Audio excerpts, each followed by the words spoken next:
జనవరి 22 రామ జన్మభూమిలో ఒక ప్రతిష్టాత్మకమైనటువంటి కార్యక్రమం జరగబోతోంది. చరిత్రలో నిలిచిపోయే రోజుగా జనవరి 22 ఉండబోతోంది. అందులో భాగంగానే రామ జన్మభూమి అంగరంగ వైభవంగా ముస్తాబైంది.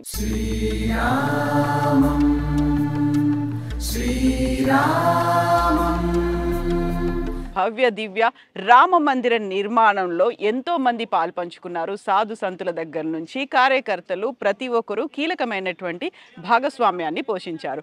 అందులో అతి ముఖ్యమైనది ప్రధానమైనది విహెచ్పి. ప్రస్తుతం మనం ఉన్నాము రామ జన్మభూమి తీర్థక్షేత్ర స్థలంలో ఉన్నాము. మనతో పాటుగా ఉన్నారు విహెచ్పికి చెందినటువంటి central joint general secretary Koteswara Sharma గారు. కోటేశ్వర శర్మ గారు నమస్కారం అండి. జై శ్రీరామ్. జై శ్రీరామ్. సో కొన్నేళ్ల తరబడి చేసినటువంటి పోరాటం, ఎన్నో ఏళ్ల కళ, ఆల్మోస్ట్ ఒక దశాబ్దాలుగా ఎదురు చూస్తున్నారు. అది నెరవేరబోతోంది జనవరి 22న మీ కళ్ళ ముందు ప్రత్యక్షం కాబోతోంది. ఎలా అనిపిస్తుందండి ఒక్కసారి వెనక్కి వెళ్ళి చూసుకుంటే, మీరు చేసిన పోరాటాలు ఇవన్నీ చూస్తే? ఇది పోరాటం కంటే ఇది 500 సంవత్సరాల యొక్క మహాయజ్ఞంగా నేను భావిస్తున్నాను. ఈ మహాయజ్ఞానికి ఈ దేవాలయం యొక్క విగ్రహ ప్రతిష్ఠ అనేటువంటిది మహాపూర్ణాహుతిగా నేను భావిస్తున్నాను. కాబట్టి ఈ రకంగా 500 సంవత్సరాల పాటు మందిరం కోసం అని చెప్పని పోరాడి ప్రాణాలు అర్పించి కృషి చేసినటువంటి మహనీయుల అందరి యొక్క వారి యొక్క తప ఫలితంగా, వారి యొక్క బలిదానాల ఫలితంగా ఈ రోజున మన జీవితాల్లో మన యొక్క సౌభాగ్యంగా ఈ దృశ్యాన్ని, ఈ కార్యక్రమాన్ని నిర్వహించటము, ఈ సంఘటనలో పాల్గొనడం అనేటువంటిది ఒక అనిర్వచనీయమైనటువంటి చిరస్మరణీయమైనటువంటి ఆనందాన్ని కలిగించేటువంటి క్షణంగా భావిస్తుంది. 30 ఏళ్ల క్రితం రామ జన్మభూమి కోసం ఇక్కడ కార్యకర్తలు, కరసేవకులు అందరూ తరలి వచ్చారు. ఇప్పుడు అది 1992లో జరిగితే 2024లో మీరు అనుకున్నటువంటి, అందరూ ఎదురు చూస్తున్నటువంటి అందరి కళ సాకారం కాబోతోంది. ఈ దాదాపు 30-34 సంవత్సరాల యొక్క నిరంతరమైనటువంటి పోరాటం ఇది ప్రత్యక్షమైనటువంటి యుద్ధం లాంటిది కాదు. అంతకుముందు వరకు జరిగినవన్నీ ప్రత్యక్షమైనటువంటి యుద్ధాలు. ఆక్రమణ, మందిరాన్ని పడగొట్టడం కోసం చెప్పని ఆక్రమణ చేయడము, తిరిగి దాన్ని స్వాధీనం చేసుకోవడం కోసం చెప్పని రాజులు, అయోధ్యకు సంబంధించినటువంటి సాధువులు, ఉత్తరప్రదేశ్కి సంబంధించినటువంటి ప్రజలు, ఇక్కడ పరిపాలనలో ఉండేటువంటి రాజులు, వీళ్ళందరూ కూడా వారు యుద్ధం చేసి దీన్ని స్వాధీనం చేసుకోవడం కోసం ప్రయత్నం చేశారు. చట్టబద్ధమైనటువంటి పద్ధతిలో, రాజ్యాంగబద్ధమైనటువంటి పద్ధతిలో, ప్రజాస్వామికం అనేటువంటి పద్ధతిలో పోరాటాన్ని సాగించాము 1984 సంవత్సరం నుంచి. ఆ రకంగా కోర్టుకి సంబంధించినటువంటి విషయంలో కూడా పరిపూర్ణమైనటువంటి పద్ధతిలో, ప్రజాస్వామికమైనటువంటి పద్ధతిలో కోర్టు తీర్పు ద్వారా ఇది రామ జన్మభూమియే, ఇది విగ్రహము దేవాలయంలో ఎలాగా విగ్రహం పూజించబడుతుందో భూమి కూడా ఇలాగా పూజనీయమైనదే, ఇది మందిరాన్ని పడగొట్టి ఇక్కడ మసీదుని నిర్మాణం చేసే ప్రయత్నం చేశారు అనేటువంటి దాన్ని కింది కోర్టు నుంచి సుప్రీంకోర్టు వరకు కూడా నిర్ధారణ చేసినటువంటి శుభగడియ తరువాత కోర్టు యొక్క సూచన ఆదేశం మేరకు కేంద్ర ప్రభుత్వం ఏర్పాటు చేసినటువంటి ట్రస్ట్ ద్వారా ఈ రామజన్మభూమి ఉద్యమంలో పనిచేసినటువంటి సంస్థల అందరి యొక్క సహకారంతో ఈ ట్రస్ట్ ద్వారా ఈ దేవాలయం, భవ్యమైనటువంటి దేవాలయము, అభూతపూర్వమైనటువంటి దేవాలయం నిర్మాణం జరుగుతుంది. ఇది మన సమయంలో మన యొక్క కన్నులతోటి మనం పోరాడి జైలులు నింపాము, జైళ్ళకి వెళ్ళాము, లాఠీ దెబ్బలు తిన్నాము, సహచరులైనటువంటి వారు బలిదానం చేశారు. వాళ్ళందరి యొక్క కృషిని, ఆ దృశ్యాలని తలుచుకున్నప్పుడు కలిగేటువంటి ఆనందం వర్ణనాతీతమైనటువంటిది. ఈ రోజున ఈ మహాపూర్ణాహుతి రూపంగా ఈ ఆనందాన్ని అనుభవించి, ఈ దీపావళి ఎప్పుడో ఆశ్వయుజ మాసం తర్వాత వచ్చేటువంటి దీపావళి అనేటువంటిది ఇప్పుడే మనం మార్గశిర మాసంలోనే జరుపుకునేటువంటిది ఒక శుభగడి అనేటువంటిది నేను భావిస్తున్నాను. ఇప్పుడు శ్రీరాముడు పుట్టినప్పుడు ఇక్కడికి ఎంతమంది వచ్చారో తెలియదు. ఆయన కళ్యాణం, ఆ తర్వాత పట్టాభిషేకం, ఆ టైంలో ఎంతమందికి ఆహ్వానం అందాయో కూడా తెలియదు. బట్ ఇప్పుడు మాత్రం ఒక భవ్య దివ్య మందిర నిర్మాణం ఇక్కడ జరుగుతోంది. దానికి ఒక ప్రారంభోత్సవం అవుతుంది. రామ్ లల్లా విగ్రహానికి ప్రాణ ప్రతిష్ఠ జరగబోతోంది. బాలరాముని మనం చూడబోతున్నాం. ఇంతమంది అతిథులను పిలుస్తున్నారు. అందులో ప్రస్తుతం మనం ఉన్నటువంటి ఈ తీర్థక్షేత్ర ట్రస్ట్ దీంట్లో కూడా సాధు సంతుల కోసం ఇక్కడ ఏర్పాట్లు కూడా జరుగుతున్నట్టున్నాయి. మన దేశం మొత్తం నుంచి ఈ ఈ రోజున ఈ కార్యక్రమంలో 22వ తారీఖు జరగబోయే కార్యక్రమంలో అందరూ పాల్గొనేటువంటి అవకాశం లేదు సహజంగానే. దేవాలయం కూడా నిర్మాణంలో ఉన్నది. 3 అంతస్తుల దేవాలయంలో కేవలం గ్రౌండ్ ఫ్లోర్ను మాత్రమే పూర్తి చేసి బాలరాముడి విగ్రహాన్ని ప్రతిష్ఠించేటువంటి వ్యవస్థ జరుగుతుంది. దేవాలయ ప్రాంగణం అంతా కూడా మిగతా 2 అంతస్తులు నిర్మాణానికి కావాల్సినటువంటి రాళ్లతోటి మిగతా యంత్రాలతోటి నింపబడి ఉన్నది. కాబట్టి అక్కడ కూర్చునేటువంటి అవకాశం కూడా 6-7 వేల మందికి మించినటువంటి అవకాశం లేదు దేవాలయం ఎదురుగా కూర్చుండానికి. అందుకని చెప్పి పరిమితమైనటువంటి సంఖ్యలోనే అందరినీ కూడా అతిథుల్ని పిలవడం.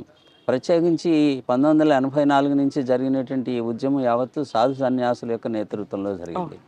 వారి యొక్క మార్గదర్శనంలో వారి యొక్క ఆదేశం మేరకు విశ్వ హిందూ పరిషత్తు తదితర సంస్థలు కలిసి పనిచేసి దీన్ని సాధించాయి. కాబట్టి పెద్దపీట సాధువులకు వేసేటువంటి విధంగా 4,000 మంది సాధువుల్ని ఈ కార్యక్రమానికి పిలవడం, దేశంలో పరమవీర చక్ర పొందినటువంటి దేశాన్ని రక్షించినటువంటి సైనికుల కుటుంబాల నుంచి ఒక ప్రతినిధిగా ప్రతి ఒక్కరిని పిలవడం, అట్లాగే కరసేవ సమయంలోనూ రామజన్మభూమి ఉద్యమంలోనూ బలిదానం చేసినటువంటి కరసేవకుల యొక్క కుటుంబాల నుంచి ఒకరిని పిలవడము, ఆ రకంగా సమాజానికి సంబంధించినటువంటి అనేక జీవన రంగాలలో ప్రముఖమైనటువంటి అఖిల భారత స్థాయిలో ప్రముఖమైనటువంటి వ్యక్తుల్ని ఆ రకంగా ఎంపిక చేసి పిలవడం జరుగుతుంది. ఆ రకంగా ఒక 2,500 మంది ప్రముఖుల్ని, ఆ రకంగా మొత్తము 7,500 మంది ప్రముఖుల్ని మాత్రమే ఈ కార్యక్రమానికి ఆహ్వానించగలిగాము. కాబట్టి మిగతా వాళ్ళందరినీ కూడా 23వ తేదీ నుంచి మీకు అనుకూలంగా ఉన్నటువంటి సమయంలో మీరు అందరూ వచ్చి దర్శనం చేసుకుని వెళ్ళండి అని చెప్పి ఆ రకంగా ట్రస్ట్ ద్వారా పిలుపునివ్వడం జరిగింది. ఈ పిలుపునిచ్చేదానికి కూడా ఒక భవ్యమైనటువంటి కార్యక్రమాన్ని తీసుకోవడం జరిగింది. రాముల వారిని పూజించినటువంటి అక్షింతలని దేశవ్యాప్తంగా కాదు ప్రపంచవ్యాప్తంగా అన్ని దేశాల్లో ఉండేటువంటి హిందువులకి ఇంటింటికి అందించేటువంటి విధమైన కార్యక్రమం. ఈ అక్షింతలతో పాటుగా దేవాలయం యొక్క ఒక చిత్రపటము, దానితో పాటుగా 22వ తేదీ ఇక్కడ ప్రతిష్ఠ జరిగేటువంటి సమయంలో మన అందరం కూడా ఈ ప్రతిష్ఠ కార్యక్రమాన్ని చూడడం కోసం చెప్పిన ఒక చోటే ఏకతీర్థమై కలిసి కూర్చుని టీవీ ముందు LED స్క్రీన్ ముందు కూర్చుని ప్రత్యక్ష ప్రసారాన్ని చూసేటువంటి దానికి ముందు దేవాలయంలో మన అందరం కూడా కలిసి ఆ దేవుణ్ణి పూజించి దేవతలందరి యొక్క ప్రసన్నత కోసం అని చెప్పిన పూజలు, ప్రార్థనలు, భజనలు, కీర్తనలు నిర్వహించుకుని ఈ ప్రత్యక్ష ప్రసారాన్ని చూడాలి. ఆ రోజు సాయంత్రం దీపావళిని జరుపుకోవాలి. ఇల్లు ఊరు మొత్తం కూడా మరొక దీపావళి మనం ఈరోజు జరుపుకోవాలి 22వ తేదీ అనే పద్ధతిలో తీర్థక్షేత్రం ఇచ్చినటువంటి పిలుపు మేరకి ఈ మొన్న 1వ తేదీ నుంచి 15వ తేదీ వరకు ఇంటింటికి అక్షింతలు, ఈ చిత్రపటము, 22వ తేదీ జరపవలసినటువంటి కార్యక్రమాన్ని గురించి అందరికీ వివరించే విధంగా ఇంటింటికి వెళ్ళే కార్యక్రమం కూడా జరుగుతోంది. ఆ సమయంలో మీరు అందరూ కూడా సకుటుంబంగా మీకు అనుకూలమైనటువంటి సమయంలో మీరు వచ్చి రాముల వారిని దర్శనం చేసుకుని వెళ్ళండి అనేటువంటి పిలుపుని కూడా అందరికీ అందజేయడం జరుగుతుంది. విశ్వ హిందూ పరిషత్ భావనే విశ్వం అనే భావన. అయితే ఇక్కడ మనం రామ జన్మభూమికి సంబంధించి అందులోనూ మందిర నిర్మాణంలో పాలు పంచుకున్న తెలుగు వాళ్ళ గురించి మాట్లాడుకోవాలనుకుంటే మీరు ఒక తెలుగువారుగా ఇక్కడ ఉన్నారు. విశ్వ హిందూ పరిషత్ తరఫున ఒక కీలకమైనటువంటి రెస్పాన్సిబిలిటీ తీసుకున్నారు. అట్లాగే మందిరానికి సంబంధించి ప్రారంభ కార్యక్రమంలో కూడా, ప్రాణప్రతిష్ఠ కార్యక్రమంలో కూడా తెలుగు కనెక్షన్ అనేది చాలా ఎక్కువ కనిపిస్తుంది కదా. ప్రత్యేకంగా అట్లాగా తెలుగు వాళ్ళు అనేది కాకుండా ఈ దేవాలయం యొక్క నిర్మాణము, ఈ కార్యక్రమం విజయవంతం చేయడం అనేటువంటి దాంట్లో యావత్ భారతదేశానికి సంబంధించినటువంటి అన్ని ప్రాంతాల యొక్క ప్రజల యొక్క ప్రత్యక్షమైనటువంటి పరోక్షమైనటువంటి సహాయ సహకారములు, ఇన్వాల్వ్మెంట్ అనేటువంటి తప్పనిసరిగా ఉన్నది. కాబట్టి ఆ రకంగా ప్రత్యేకంగా కేవలం తెలుగు వాళ్ళకి ప్రధానమైనటువంటిది అట్లేం లేదు. ప్రతి ఒక్క ప్రాంతానికి సంబంధించిన వాళ్ళు వాళ్ళ యొక్క పాత్రను పోషించారు. ఈ రోజునే నిన్ననే నేపాల్లోని జనక్పూర్ నుంచి రాముల వారి అత్తవారి ఊరు, అది అత్తవారి ఊరుగా మా బాధ్యత, మా ఊరి యొక్క అల్లుడు, అందుకని చెప్పి ఆయనకి సారిని తీసుకుని వచ్చారు. అవును, సుమారుగా ఒక 150-200 కిలోల డ్రై ఫ్రూట్స్, అమ్మవారికి చీరలు, అయ్యవారికి పట్టుబట్టలు, దానితో పాటుగా పూజకు కావలసినటువంటి వెండి సామాన్లు, బంగారపు ఆభరణాలు, ఇవన్నీ కూడా వాళ్ళ రూపంలో తీసుకొచ్చారు. ఆ రకంగా సమర్పించారు. ఆ రకంగా నేపాల్ దగ్గర నుంచి కన్యాకుమారి వరకు దేవాలయానికి సంబంధించినటువంటి తలుపులు చెక్కేటువంటి శిల్పులు కన్యాకుమారి నుంచి వచ్చి చెక్కుతారు. ఈ శిల్పాలు చెక్కేటువంటి రాతి శిల్పాలు చెక్కేటువంటి వాళ్ళు రాజస్థాన్, ఒడిస్సా నుంచి, బెంగాల్ నుంచి వచ్చి పనిచేస్తున్నారు. అట్లాగే ఇక్కడ కావలసినటువంటి ప్రతిష్ట రోజున వచ్చేటువంటి అతిథులందరికీ తేనీరు ఇవ్వడం కోసం చెప్పి అస్సాం నుంచి వాళ్ళు తేయాకును పంపించారు, టీ పొడిని పంపించారు అస్సాం ప్రజలు. మేఘాలయ నుంచి అల్లం వచ్చింది, టన్నుల రూపంలో వచ్చింది. ఈ రకంగా ప్రతి ఒక్క ప్రాంతం నుంచి ఈ రోజునే ఒక స్వామీజీ గుజరాత్ నుంచి ఫోన్ చేసి నేను ఒక 108 వీల్ చైర్స్ దేవాలయానికి పంపిస్తున్నాను. ఓకే. ఇట్లాగా దేశం మొత్తంలో ఉండేటువంటి ప్రతి ఒక్క ప్రాంతానికి సంబంధించినటువంటి వాళ్ళు ఉత్సాహంతో ఈ కార్యక్రమంలో తమ యొక్క భాగస్వామ్యం కోసం తాము చేయగలిగిందే తాము చేస్తూ ఉన్నారు. ఆ రకంగా జోధ్పూర్ నుంచి ఒక ఆశ్రమానికి సంబంధించినటువంటి గోశాల నుంచి వాళ్ళు దాదాపుగా 20 టన్నుల యొక్క స్వచ్ఛమైనటువంటి ఆవు నెయ్యి తీసుకుని వచ్చారు ఎడ్ల బండి మీద. 5 బండ్లు కట్టుకుని బండ్లతోటి ఇక్కడికి తీసుకొచ్చి రాముల వారికి సమర్పించి వెళ్ళారు. ఈ రకంగా అనేక మంది ప్రతి ఒక్క ప్రాంతం నుంచి వాళ్ళు పంపించగలిగింది. ఛత్తీస్గఢ్ కౌశల్యాదేవి వారి యొక్క జన్మస్థలం ఛత్తీస్గఢ్. అమ్మమ్మ వారి తరఫు నుంచి 300 టన్నుల యొక్క బియ్యం ఛత్తీస్గఢ్ నుంచి. ఇట్లాగా ఒక తెలుగు అనేటువంటిది కాదు, ఇక్కడ విశ్వ పరిషత్తులోను లేకపోతే ఈ కార్యక్రమంలోనూ సంస్థల్లోనూ పనిచేస్తున్నటువంటి కార్యకర్తలుగా మేము ఇక్కడ ఉండవచ్చును. కానీ దేశానికి సంబంధించినటువంటి అన్ని ప్రాంతాల కార్యకర్తలు ఇక్కడ ప్రముఖమైనటువంటి స్థాయిలోనే పనిచేస్తున్నారు. అట్లాగే యావత్తు భారతదేశము యావత్తు హిందూ సమాజము యొక్క పూర్తి ఇన్వాల్వ్మెంట్ ద్వారానే మహోత్సాహంగా నిన్న ఒక వీడియో చూశాను, ఆంధ్రప్రదేశ్ నుంచి వచ్చింది. అక్షింతలు ఇవ్వడానికి ఇంటికి వెళితే కాళ్ళు కడిగి నీళ్లు చల్లుకుని పూలదండ వేసి ఆరతిచ్చి ఆ తర్వాత అక్షింతలు తీసుకున్నారు. ఈ రకమైనటువంటి మహోత్సాహము రాముల వారి పట్ల భక్తి అనేటువంటిది ప్రపంచవ్యాప్తంగా హిందువుల్లో ఉన్నది. కాబట్టి వారందరి యొక్క మానసికమైనటువంటి సంకల్పము ప్రత్యక్షంగా వారు పాల్గొనలేకపోయినప్పటికీ కూడా వారి యొక్క సంకల్పం కారణంగా ఈ 500 సంవత్సరాల విజయాన్ని పొందాం. కాబట్టి యావత్తు సమాజం యొక్క సంపూర్ణమైనటువంటి యొక్క ఇన్వాల్వ్మెంట్ అనేటువంటిది ఈ కార్యక్రమంలో ఉన్నది. సో మీరు అన్నట్టుగా సంకల్ప సిద్ధి, ఒక చిత్తశుద్ధి ఉంటే సంకల్పం అనేది సిద్ధిస్తుంది అనేది 500 ఏళ్లుగా ఎదురు చూస్తున్నది. ఇప్పుడు రామ్ లల్లా ప్రాణ ప్రతిష్ఠ జరగబోతోంది జనవరి 22న. దీంతో పాటుగా మిగతా అన్ని దేవాలయాలకు సంబంధించి మళ్ళీ వాటిని పునరుద్ధరించడం లేకుంటే సరికొత్తగా మందిరాలు కట్టడం ఇవన్నిటికీ ఇంకా ఎంత టైం పడుతుందండి? భారతదేశం హిందూ సమాజానికి సంబంధించినటువంటి ఒక ప్రత్యేకత ఇది. ప్రపంచంలో భారతదేశం లాంటి హిందూ సమాజం లాంటి సమాజం మరొక సమాజం లేదు. గ్రేట్ రోమన్ ఎంపైర్, ఆ తర్వాత గ్రీక్ ఎంపైర్, పర్షియన్ ఎంపైర్, ఇవన్నీ కూడా ఒకే ఒక ఆక్రమణలో కొద్ది సంవత్సరాల పోరాటంలో అంతరించిపోయినాయి. కానీ 700-800 సంవత్సరాల పాటు నిరంతర పోరాటాన్ని సాగిస్తూ తమ యొక్క అస్తిత్వాన్ని నిలబెట్టుకున్నటువంటి ఏకైక జాతి ప్రపంచంలో భారత జాతి.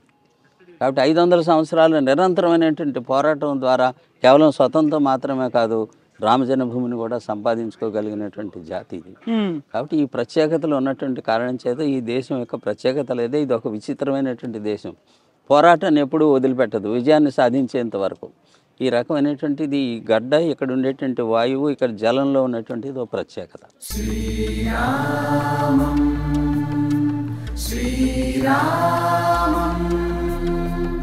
సో ఇప్పుడు గతంలో ఒక మాట పదే పదే ఒక నినాదంగా వస్తుంది, అయోధ్య అయిపోయింది కాశీ మధుర బాకీ హై అనేది కూడా వినిపించేది కదా. అప్పుడు మేము అందరం ప్రజలందరూ కూడా మిగతా 2 కూడా ఇంత మాత్రమే కాదు, ఈ 3 కాకపోతే 30,000 అని కూడా అంటూ వచ్చేవాళ్ళం. అవును.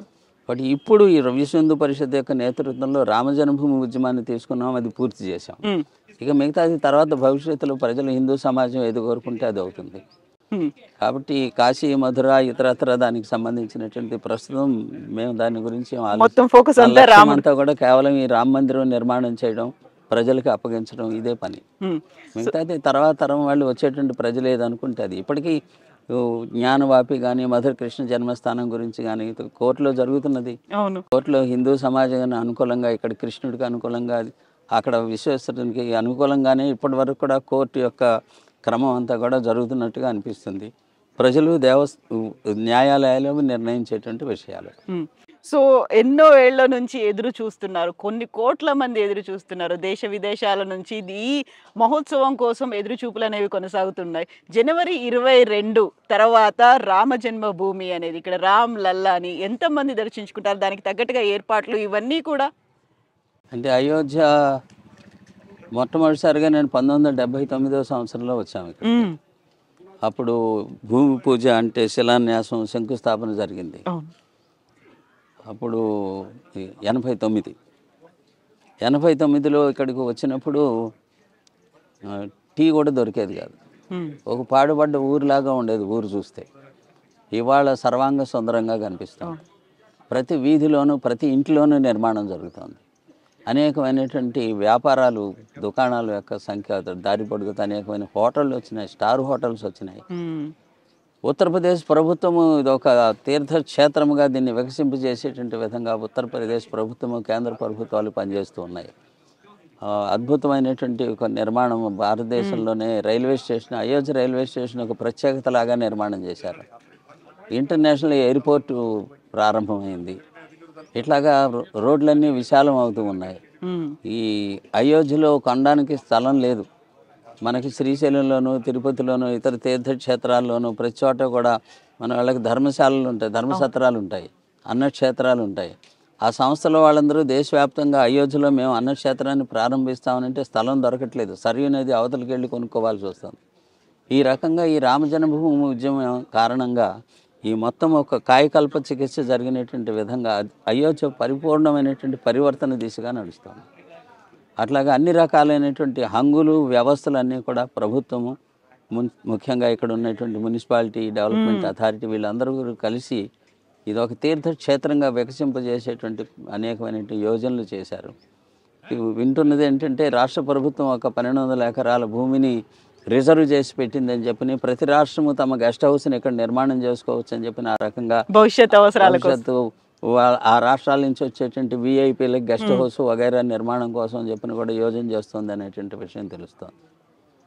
సో పూర్వ వైభవం, పునర్వైభవం ఇవన్నీ రాబోతున్నాయి అయోధ్యకి. అయోధ్యతో పాటుగా మనకి హిందూ ధర్మానికి, భారతదేశ జాతికి సంబంధించిన అన్నిటికీ కూడా మళ్ళీ రిజ్యూనేట్ చేసుకోవాలి. లేకుంటే వాటన్నిటిని మీరు అన్నారు కాయకల్ప చికిత్స చేసుకోవాల్సినటువంటి అవసరం ఉంది అనేది రాముడి ద్వారా అవుతుందా ఆ మొదలు అనేది? తప్పనిసరిగానే అయోధ్య రామజన్మభూమి మందిర నిర్మాణం అనేటువంటి రామరాజ్యానికి ఇది రహదారిని నిర్మించేటువంటి సింహద్వారంగా అశోక్ సింఘల్ గారు ఎప్పుడో చెప్పారు. ఇప్పుడు కూడా అది వాస్తవం అవుతున్నది అనేటువంటిది అనుభవంలోకి వస్తాం. ఎస్ అండి, thank you so much Koteswara Sharma గారు. జై శ్రీరామ్. జై శ్రీరామ్. జై శ్రీరామ్. జై శ్రీరామ్ అండి. శ్రీరామం